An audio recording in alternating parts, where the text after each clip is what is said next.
시청자 여러분 안녕하십니까? 김종인 위원장은 정치판에 뛰어든 이래 직업이 비대위원장입니다. 이당 저당 비대위원장을 맡았습니다. 그리고 비례대표 의원이기도 합니다. 세 차례 비례대표 의원을 지냈습니다. 박석운이라고 하는 좌파의 아스팔트 투쟁 지도자가 있습니다. 이 사람의 평생 직업은 좌파 투쟁 지도자입니다. 한미 FTA 반대, 그리고 세월호 사건, 이태원 참사 이런 일이 터질 때마다 좌파 진영의 투쟁위원회의 위원장을 도맡아 하고 있습니다. 직업이 좌파 투쟁위원장입니다. 시청자 여러분, 한동훈 대표의 직업은 뭘까요? 최근에는 제가 보면 국민의힘을 구하는 119 소방대원입니다. 국힘 119. 국힘에 불이 날 때마다 불을 꺼서 집을 구하고 사람들을 살립니다. 큰 것만 꼽아도 지금까지 3번 그런 소방대원 일을 했습니다. 첫 번째, 지난해 총선 직전에 비대위원장이 돼서 그리고 총선 때 열심히 해서 그가 사실상 국민의힘을 살렸습니다.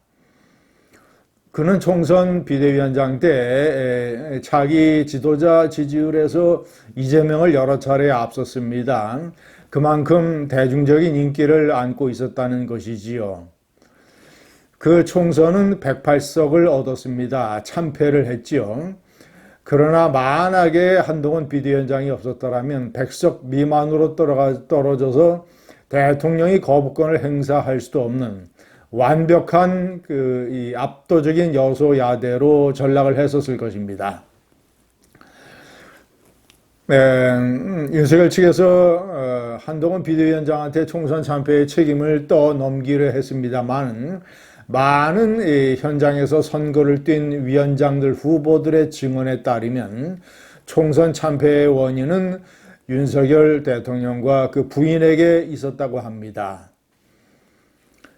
두 번째 소방대원의 역할은 역시 당대표로서 비상계엄을 막아내고 탄핵 소추에 적극적으로 찬성함으로써 국민의힘이 대통령 선거에 그나마 참여할 수 있는 명분을 살렸다는 것입니다.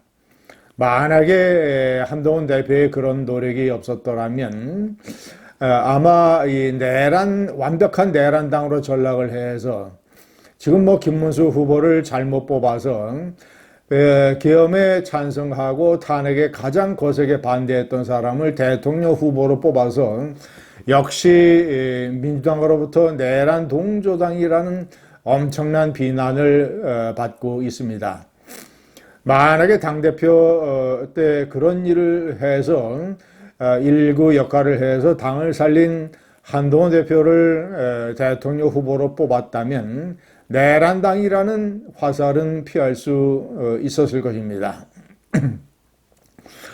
자, 이번 세 번째, 지난번 그저께 당원들을 상대로 한 투표, 한덕수 후보로 후보 교체를 하는데 찬성하냐 반대하냐 투표가 시작이 됐을 때 한동훈 대표가 페이스북에서 그런 글을 올렸습니다. 나는 많은 부분에서 김문수 후보와 생각을 달리한다. 특히 계엄과 탄핵 문제에서 그와 타협할 수가 없다.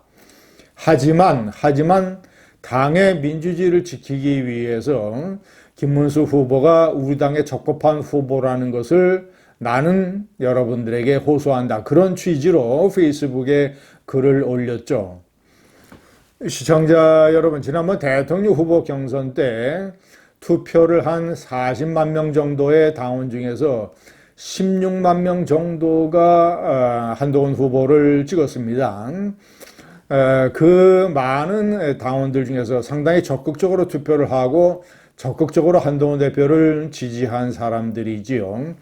그 많은 사람들 중에서 제가 봤을 때는 상당히 꽤 많은 당원들이 한동훈 후보의 메시지를 읽었을 것입니다. 그래서 정말 이제 김문수가 싫지만 김문수, 한덕수 이 노인들의 난투극 꼬라지를 보기 싫지만 그래서 투표에 참가하기 싫지만 한동훈 대표의 절절한 호소 메시지를 보고 투표에 참여를 해서 한덕수 후보 교체에 대해서 반대한 그런 당원들이 상당히 많을 것입니다. 꽤 많을 것입니다. 시청자 여러분, 당이 발표하기를 상당히 근소한 차이로 김문수 후보의 자격이 유지됐다고 합니다. 상당히 근소한 차이로. 그렇다면 제가 판단할 때는 몇 천 정도 그럴 수 있습니다.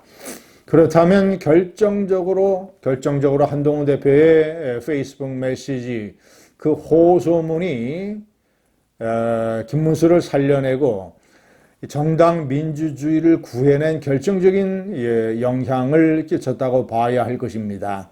이것이 세 번째 119 소방대원의 활약이었습니다.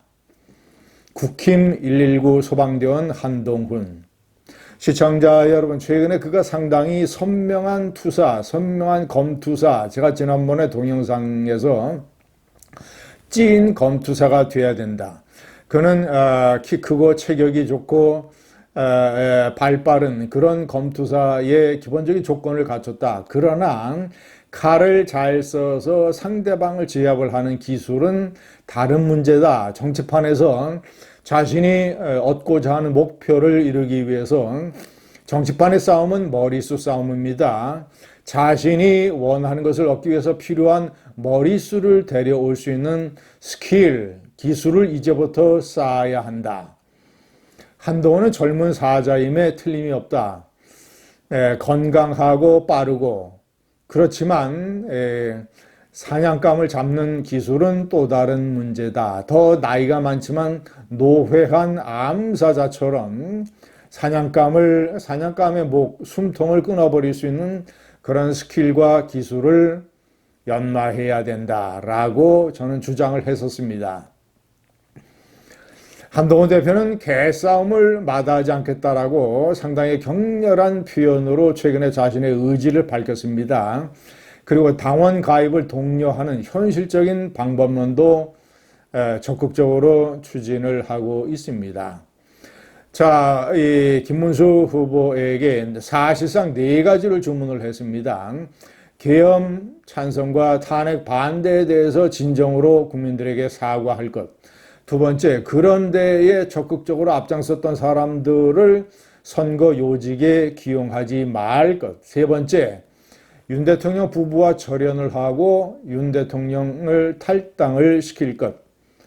네 번째, 어쨌거나 한덕수와의 후보 단일화 약속, 협약을 깬 것이니까 그것도 사과를 깨끗하게 할 것. 네 가지를 주문을 했는데 김문수 후보가 선거의 요직의 요직이라고 할 수 있는 당 사무총장의 사선 박대출, 강경파, 탄핵 반대, 계엄 옹호파를 기용을 했습니다.